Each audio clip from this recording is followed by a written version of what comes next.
became the most subscribed to Hold on. So recently, Mr. Beast became the most subscribed to person on the entire platform. Year after year, he has consistently dropped some of the biggest videos on YouTube, and he's the type of guy that really prides himself on avoiding any sort of controversy around his name. And in general, it seems like he really just wants to have fun while helping people out and making these different big ideas of his come to life.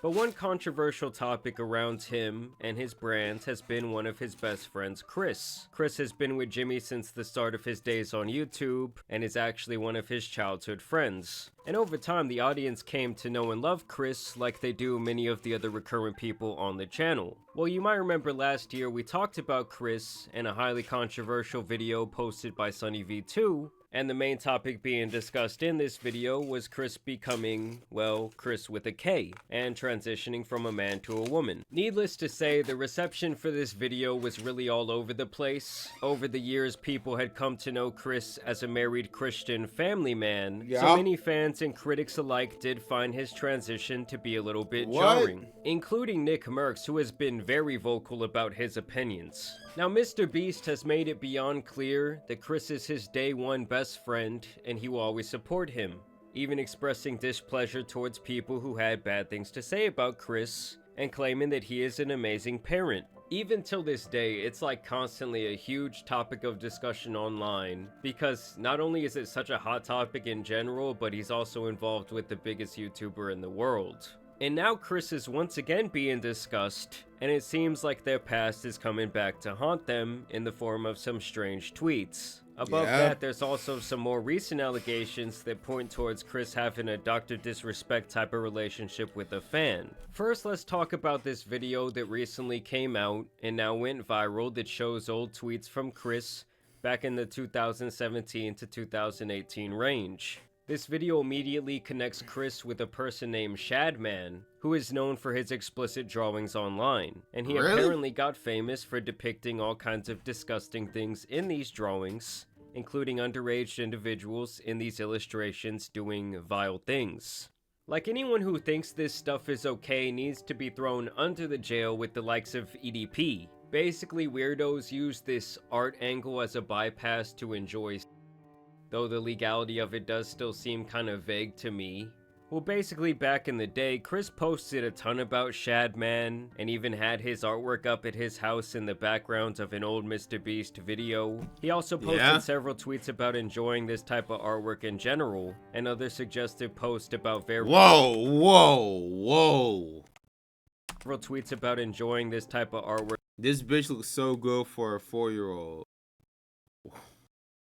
What do you mean by that? Whoa. Hold on, bro. That is insane. In general, and other suggestive posts about various cartoon characters. And even though most of these posts are like 7 years old at this point, at the time he was still a 21-year-old man. That's and this isn't just like some racist stuff or something that there could be like more gray area on. Or you could say, oh, that was just like part of the times back then. This is some weird shit that he was interested in to a massive extent. Like, a grown man hanging a picture on their wall of this nasty stuff takes quite a bit of premeditated thought. So obviously people already thought that that was very strange of him, but it's really nothing compared to this more damning allegation, where people are claiming to have exposed Kris for having an inappropriate relationship with a 13-year-old fan when he was 20 years old, and that this online communication continued for several years. Shout out to this man Prism, who is the first one to bring this to light. So there's this kid who goes by the nickname LavaGS online,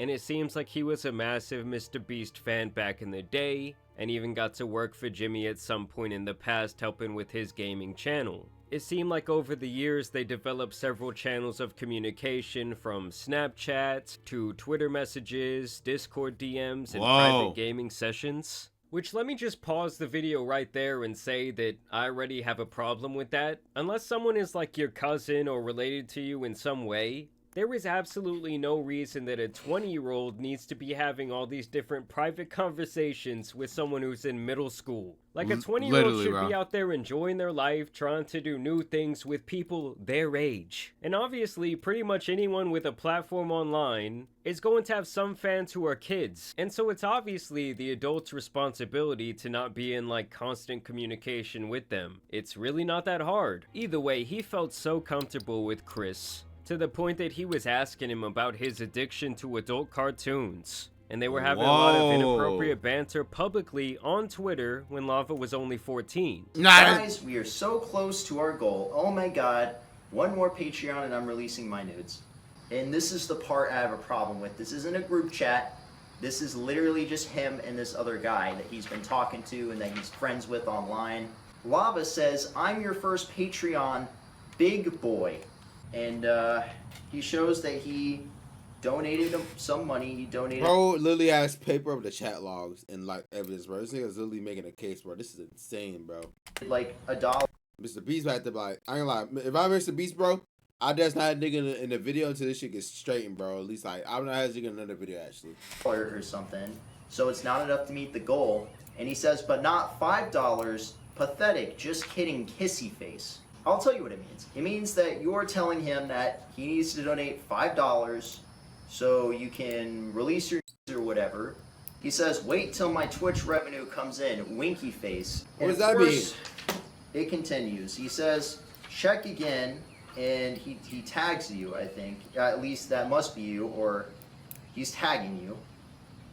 Whoa. And of course he says, I posted some fire news for you. Please no share. And this is weird. Yo, this is so weird. This is so weird. It should make my fucking stomach hurt, bro. This is someone that you're talking to that is 14 years old. That you know is 14. And at the end of the day, you cannot be talking about topics like this with someone that is this young. So at the very least, these two had a close enough relationship where Kris felt comfortable making these adult jokes towards him, and at the very worst, he's literally flirting with a 14-year-old on the timeline. But by the time Lava would turn 16, he would apparently even meet up with Kris at some point. And he even talked about this extensively on like a Mr. Beast Discord server. Now I do want to make it clear that this guy Prism who made this video spoke privately with this Lava guy.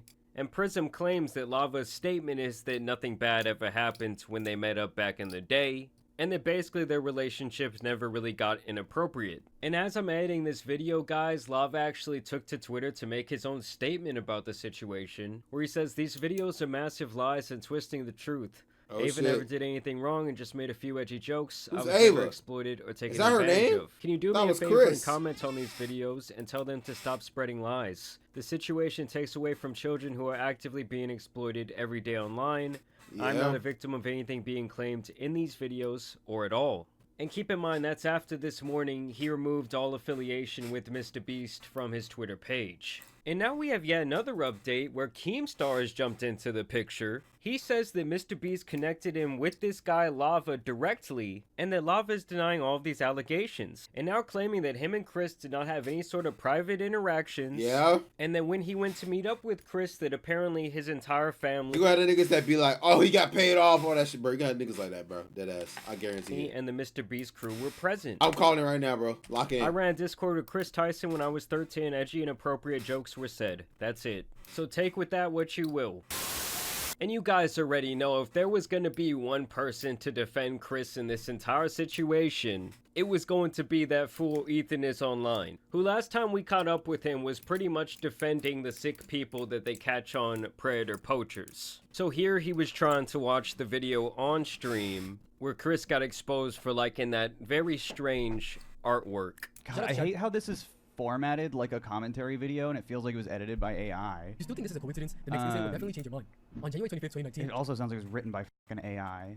Oh my god. Called Raptalia, from the rising of the... So, the synopsis is, Ava used to like... Stop skipping? No, because the synopsis of the video is Ava used to like Shadman in 2017. Oh, Ava's new name. Don't watch that fucking dog shit video. So bad. Such an awful terribly Whoa. formatted video. Literally the worst fucking YouTube video I've seen in a long time. Oh, So from the start, bro. you can tell that this guy Ethan feels some sort of personal connection to the call out in that video. Just like the sheer amount of anger you can see pulsing through his very tired face. To me, kind of tells the whole story of what his opinion is about to be. Yes, that video that he was watching, it wasn't like the best made video I've ever seen, but it's something that I would expect from kind of like a novice commentary channel. And Or I a TikTok brand ass nigga, bro, probably.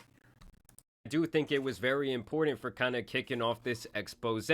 But let's hear what Ethan thinks. Literally just to be like, Mr. Beast's friend 7 years ago had some inappropriate tweets that were a really bad look. You're avoiding the video? That's the whole point. What am I avoiding? The truth that it doesn't Yeah, matter he if sounds so zesty, gang. What's up, bro?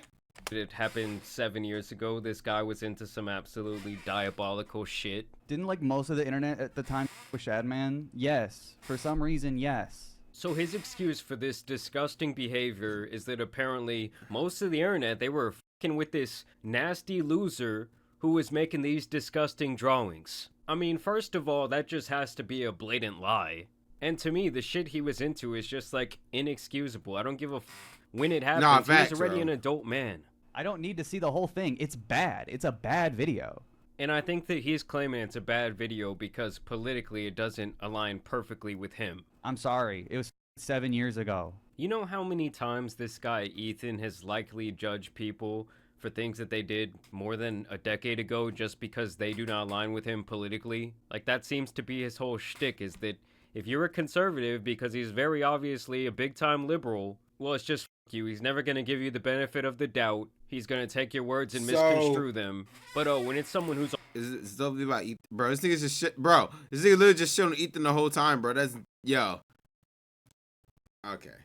Alright, it's one of them videos. Okay, bro. Anyways, chat. But yeah, bro. I don't know, man. I don't know how I feel about it, bro. I don't know. Chat, what's your thoughts on it, bro? What's your thoughts on it, bro?